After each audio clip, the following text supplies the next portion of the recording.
The first thing Maya noticed was the silence. The old swing set in her backyard, usually creaking a rusty complaint in the slightest breeze, was still. Utterly, unnervingly still. It was a Tuesday.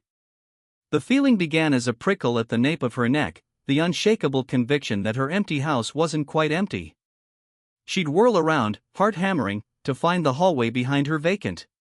She started seeing it from the corner of her eye, a tall, slender shadow detaching itself from the others, just for a fraction of a second, before melting back into the darkness of her closet or the space behind the shower curtain.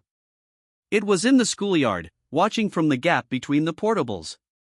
It was in the rearview mirror on her drive home, a flicker of unnatural motion in the back seat of the car. Paranoia became her constant companion, a cold knot in her stomach that tightened with every setting sun. One night, the power went out.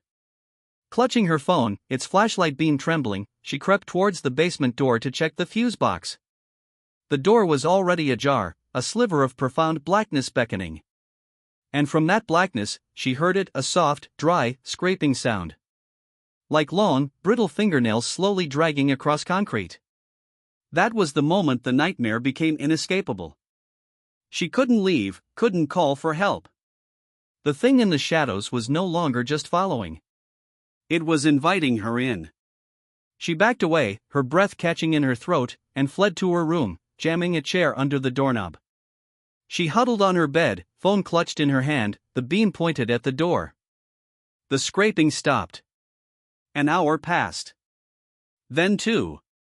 The silence was worse. A new sound began. A faint, wet clicking, like a tongue against the roof of a mouth. It wasn't at the door. It was closer. It was coming from directly under her bed.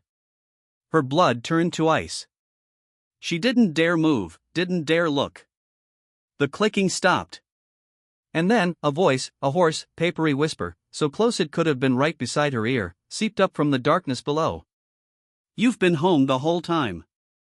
The truth, cold and absolute, dawned on her. It was never following her. It was waiting for her. It had always been here. And by the time she discovered this, the slender, shadowy arm was already sliding out from beneath the bed frame, its long, cold fingers gently closing around her ankle. It was far, far too late.